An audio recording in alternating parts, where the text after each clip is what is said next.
High বন্ধুরা, আসসালামু আলাইকুম।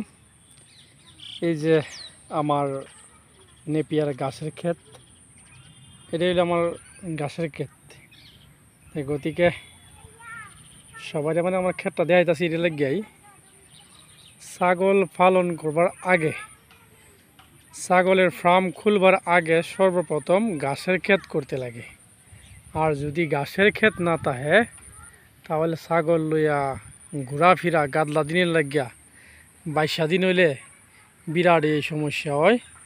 গতিকে এইসব সমস্যার থেকে বাঁচবার লাগিয়া ছাগল হইলে নাকি ঘাস যদি না থাকে তাহলে ছাগলটা খাওয়াইবেন কি? এর লাগে সর্বপ্রথম হলো ঘাসের ক্ষেত। এটা হলো আমার নেপিয়ার ঘাস। এই যে ক্ষেত লাগাইলাম, ঘাসের ক্ষেত হগলে ওইটাছে। এটা কিন্তু আবার নেপিয়ার কোনো কাটিং না, এটা হলো নেপিয়ার ঘাসের গুড়ার থেকে আপনার গুড়া বাইন করে দিছিলাম ক্ষেতের মধ্যে, সেই গুড়ার থেকে গাছটা মানে হয়েছে।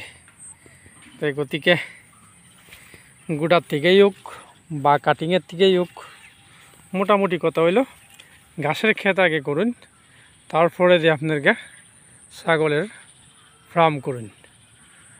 ঘাসের ক্ষেত না থাকলে ছাগল লইয়া আপনার 22 দিনের লাগে বিরাট সমস্যা হয়ে যায়।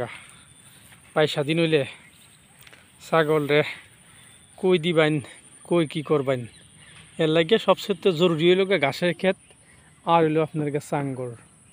তাই গতিকে আপনারাও ঘাসের ক্ষেত করুন আর ছাগল পালন, এটাই আপনার প্রতি আমার আহ্বান। ধন্যবাদ। আমার থেকে আরও ভালো ভালো ভিডিও পাইবার লাগে আমার চ্যানেলটারে একটু আগুয়ে যাবার লাগে সুবিধা করে দিবেন।